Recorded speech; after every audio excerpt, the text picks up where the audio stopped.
আমরা বাংলাদেশকে আর গডফাদারদের বাংলাদেশ দেখতে চাই না, গড মাদারদের বাংলাদেশও দেখতে চাই না, মাফিয়া তন্ত্রের বাংলাদেশ দেখতে চাই না, ফ্যাসিবাদের বাংলাদেশ দেখতে চাই না।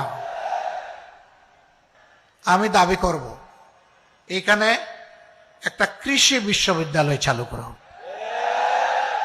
পঞ্চগড়বাসীর জন্য এটি হবে সবচাইতে উপকারী।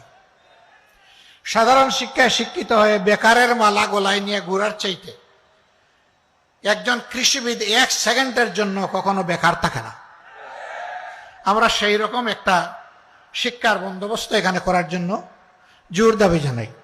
আমার কাছে বন্ধুরা দাবি জানিয়েছিলেন, মনে হয়েছে আমি বোধহয় সরকার চালাই। না, আমিও আপনাদের মধ্যে একজন সাধারণ পাবলিক, তবে আমার একটা গলা আল্লাহ তাআলা দিয়েছে। এই জন্য যে দাবিটাকে যথার্থ মনে করি তার পক্ষে আমি চিৎকার দেওয়ার চেষ্টা করি। আপনাদের এই দাবির সাথে আমি একমত।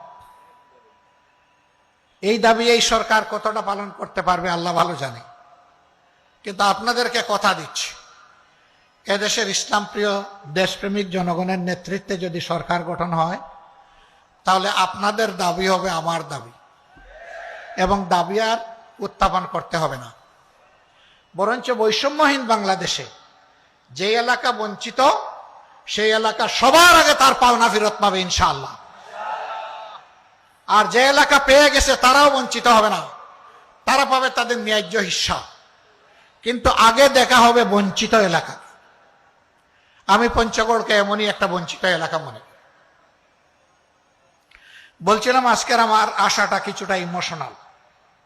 ওই দীপুর কারণে, দীপুর মতো সে যারা মা বাপ হারিয়েছে তাদের কারণে। আমি তাদেরকে কথা দিয়েছিলাম, পঞ্চগড়ে আসলে আমি তোমাদের সামনে হাজির হব, তোমাদেরকে দেখার চেষ্টা করব। জেলে ছিলাম, এই ঘটনার পরেই সরকার আমাকে মেহেরবানি করে রাষ্ট্রীয় অতিথিশালায় পাঠিয়ে দিয়েছিল। 15 মাস জেলে ছিলাম, আমি এর ভিতরে আসতে পারিনি। জেল থেকে মুক্তি হয়ে 1.5 মাসের ভিতরে আমার সর্বপ্রথম সফর ছিল পঞ্চগড়ে, এবং সর্বপ্রথম আমি এই ভাই বোনদের সামনে এসে হাজির হয়েছিলাম। আমি এদেরকে বলেছিলাম, এটি আমার মুখের কথা নয়, তোমাদেরকে পরিবারের সদস্য হিসাবে ধারণ করলাম। যতদিন বেঁচে থাকি সেই ফিলিংস নিয়ে আমি বেঁচে থাকবো ইনশাআল্লাহ। আজকে তারা যারা এখানে হাজির আছেন তাদেরকে একই বার্তা দিয়ে যাচ্ছি।